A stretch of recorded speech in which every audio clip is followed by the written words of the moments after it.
down on my back. So I'm gonna have my hands flared out to the side. So if typically you set up so your fingertips are pointing back toward your shoulders, you're going to actually decrease the amount of stress that's on the wrist by bringing the fingertips out to the side.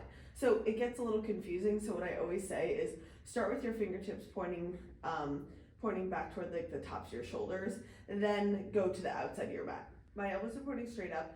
I'm also making sure that my spine is in a neutral position. So I'm not tucked, I'm not overly arched, and then my heels are back toward me. My feet are about hips distance apart. So I have the flared hands, and then I'm gonna do a lift up. What I need to do is I'm lifting up by pressing my hands into the ground as much as I can to lift the tops of my shoulder blades off the ground.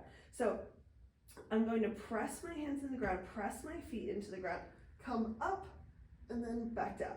So this is going to build strength in that first part of wheel pose. I need to focus on making sure that I'm not pushing forward. This is what happens most frequently, is that I start going this way. I need to come up and almost like I'm pushing back. So I'm bringing my fingertips out to the side, and then as I'm coming up, this part of my chest, like right where my collarbones are, they're gonna lift up, but then they also need to come just slightly back, because that is going to make sure that you're not shifting forward into your feet too much. So I'm here, I'm gonna come up and then back down.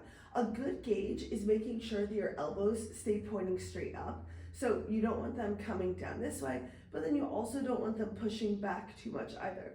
So you're just gonna come up and down. That's really going to work the triceps, and also making sure that you're activating through that serratus in order to stabilize your shoulder.